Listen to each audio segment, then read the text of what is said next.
Friends, welcome back to our channel PSC for CBSE. और प्यारे विद्यार्थियों, अपने इस लेक्चर्स की सीरीज के अंदर हम आज के लेक्चर में क्या डिस्कस करेंगे? हम डिस्कस करेंगे इम्पोर्टेंट क्वेश्चन और उनके आंसर। ठीक है, सोशल साइंस क्लास 10th और चैप्टर कौन सा है हमारा? यूरोप में राष्ट्रवाद यानी नेशनलिज्म इन यूरोप।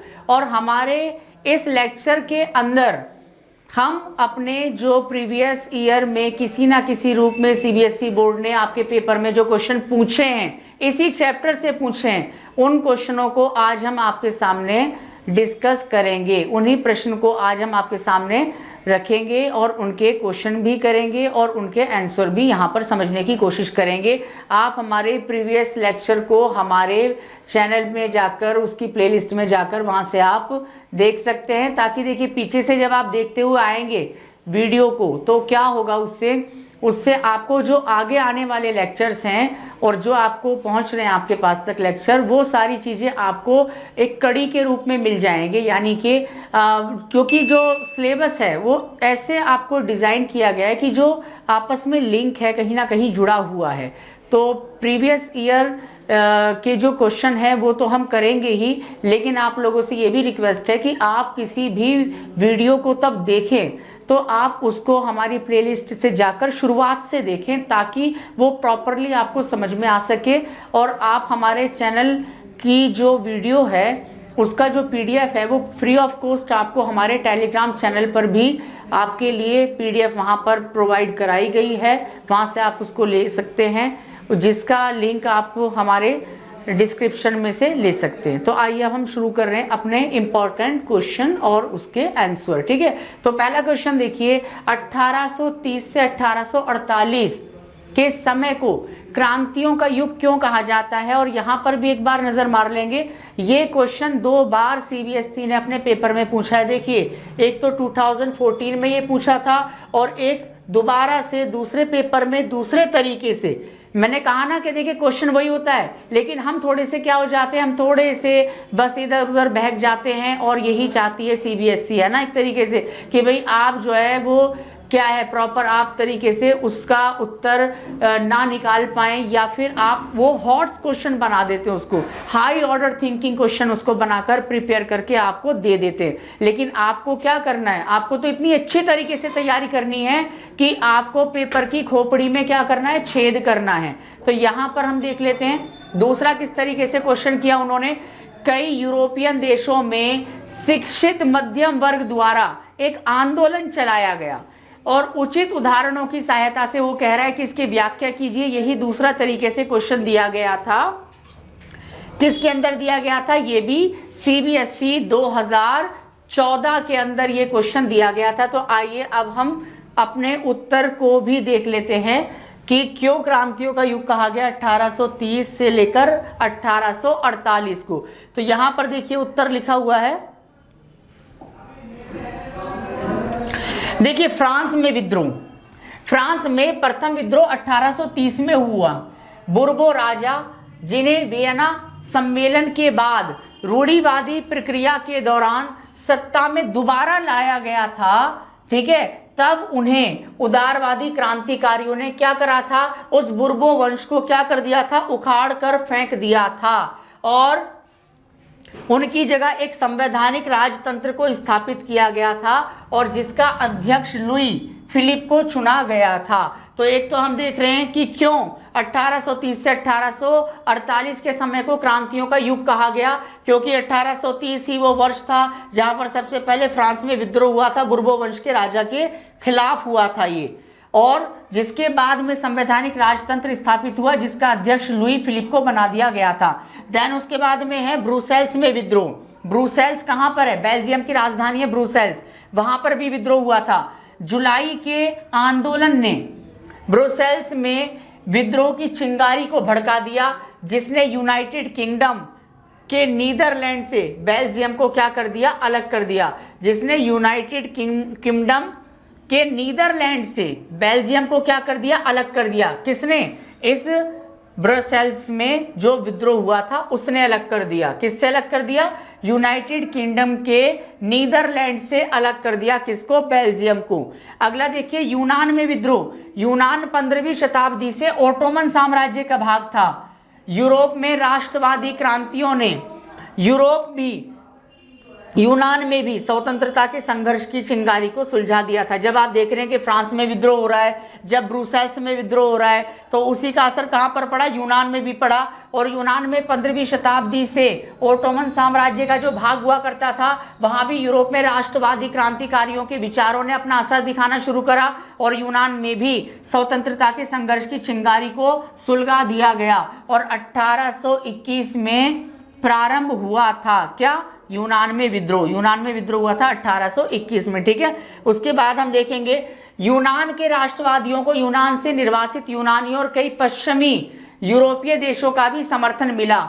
यूनान के जो राष्ट्रवादी थे उनको यूनान से जो बाहर निकाले गए यूनानी, जो बाहर जिनको देश निकाला कर दिया गया, उन लोगों का भी समर्थन मिला। इसके अलावा पश्चिमी यूरोप के कई देशों का भी समर्थन यूनान के इस आंदोलन को मिला, इस क्रांति को मिला। यूनानी सभ्यता के प्रति सहानुभूति रखने वाले लोग निकलकर सामने आए। कवियों और कलाकारों ने भी यूनान को यूरोपीय सभ्यता का पालना बताया। यूनानियों को किसका पालना बताया?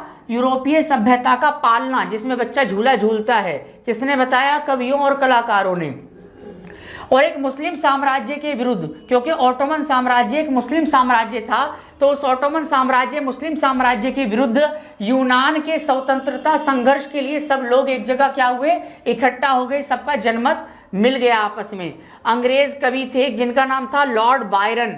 लॉर्ड बायरन ने तो इसके लिए बाकायदा क्या किया? धन भी इकट्ठा किया और बाद में युद्ध में लड़ने के लिए भी गए थे ये अंग्रेज कवि, जिनका नाम था लॉर्ड बायरन।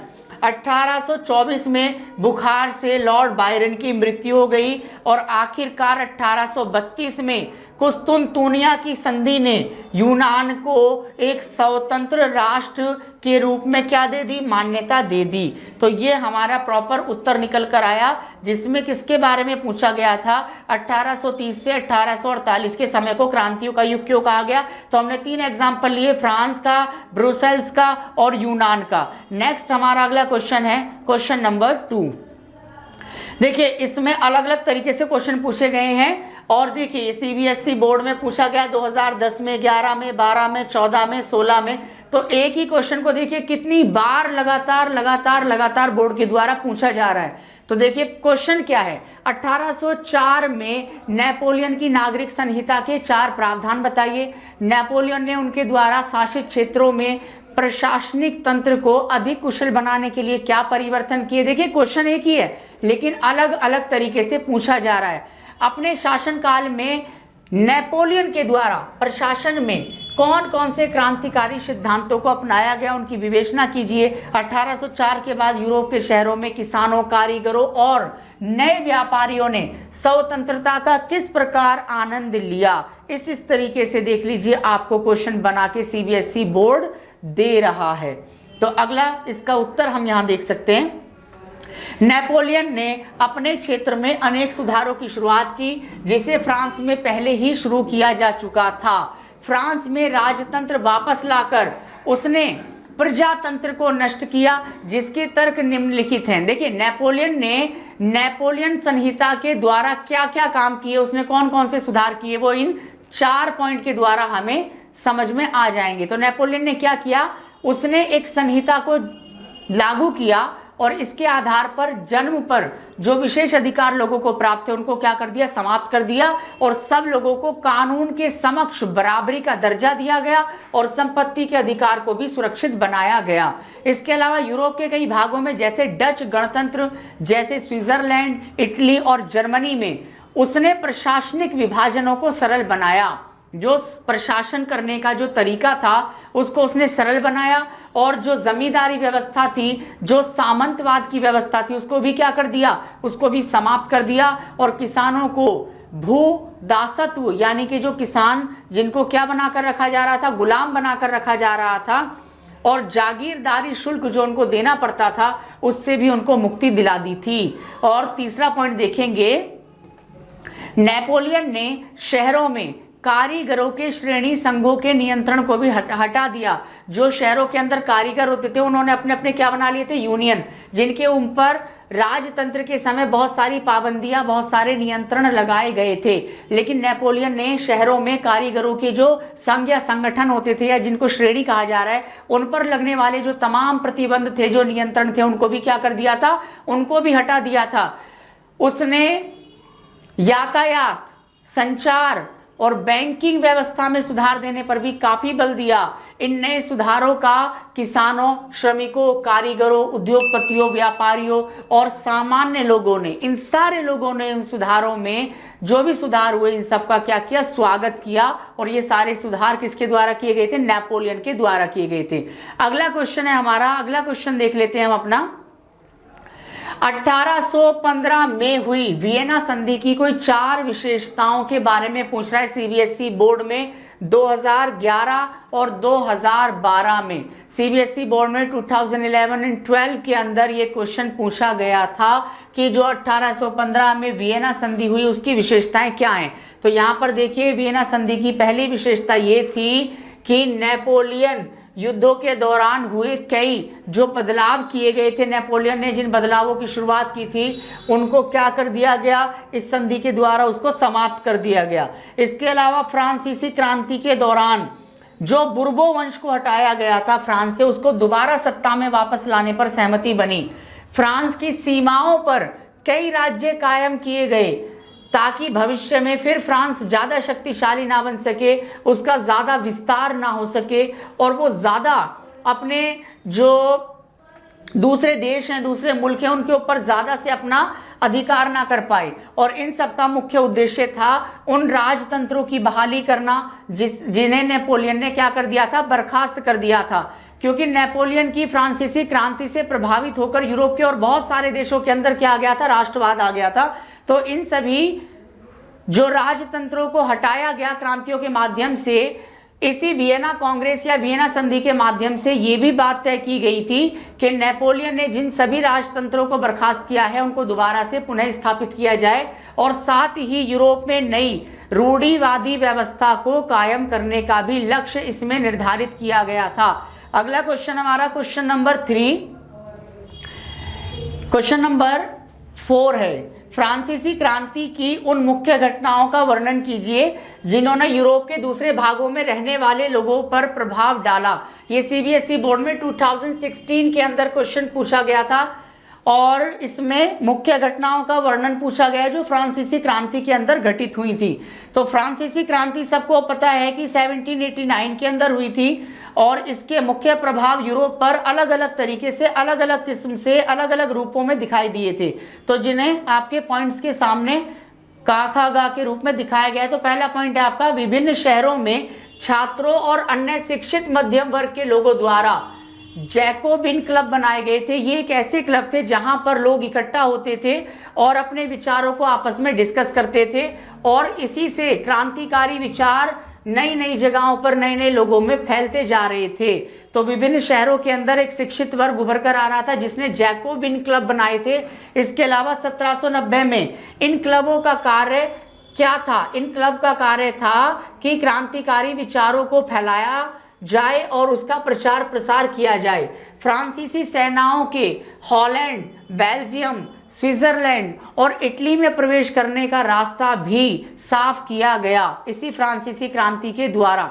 देखिए क्रांति कहाँ हुई? फ्रांस में। और फ्रांस में जो उल्लेखनीय परिवर्तन आया इस क्रांति के द्वारा, उसने खास तौर से अपने आप को, अपने प्रभाव को कहाँ पर फैलाने की कोशिश की?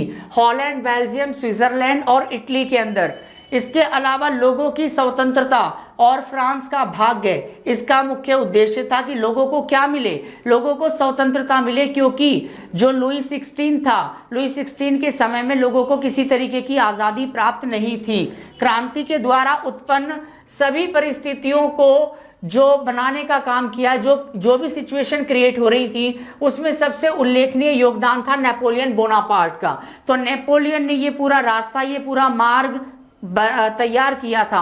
नेपोलियन ने यूरोप की आर्थिक दशा को सुधारने के लिए भी बहुत सारे कदम उठाए थे। और ये हमारा लास्ट क्वेश्चन है, क्वेश्चन नंबर 5। यूरोप में 1830 में बड़ी आर्थिक कठिनाइयों का वर्ष 1830 को माना जाता है। ऐसा क्यों कहा जाता है? क्या हुआ था 1830 के वर्ष में जो इसे यूरोप में एक आर्थिक कठिनाइयों का वर्ष कहा गया? इसका कारण पूछा गया है और आप देख रहे हैं कि 2010, 11, 13 और 2016 के अंदर बोर्ड ने ये पेपर में पूछा भी है।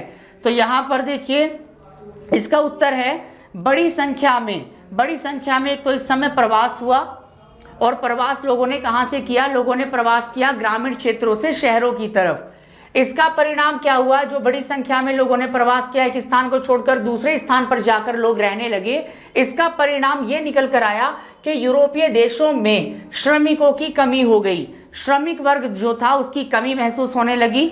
ग्रामीण क्षेत्रों से घने बसे हुए झुग्गी जो क्षेत्र थे उसकी तरफ लोग ज्यादा जाने लगे शहरों को छोड़कर, और शहरों से पलायन जब लोग करने लगे ग्रामीण क्षेत्रों की तरफ, झुग्गी झोंपड़ियों की तरफ, तो यूरोपीय शहरों के अंदर श्रमिकों की कमी को महसूस किया जाने लगा। तो इसीलिए इसको आर्थिक कठिनाइयों का वर्ष कहा जाता है। इसके अलावा यूरोप में 19वीं शताब्दी के पूर्व आधे भाग में जनसंख्या भी, पॉपुलेशन भी बहुत तेजी से बढ़ रही थी, और जिसकी वजह से बहुत सारी समस्याओं का सामना यूरोपीय देशों को करना पड़ा। सुविधाओं की कमी हुई, क्योंकि जब पॉपुलेशन बढ़ेगी तो जो वहाँ मिलने वाली सुविधाएं हैं उनके अंदर क्या आएगी? कमी, और लोगों को मिलने वाले रोजगार के अवसरों में भी क्या आ जाएगी? उन अवसरों में भी कमी आएगी। तो यही हुआ भी यूरोप में, सुविधाओं की भी कमी हुई, और बेरोजगारी के कारण यूरोप के विभिन्न क्षेत्रों में धीरे धीरे आप देखोगे कि विद्रोह भी शुरू हो गए। लोगों ने हाथों में हथियार उठाना, विद्रोह करना, ये सब शुरू कर दिया।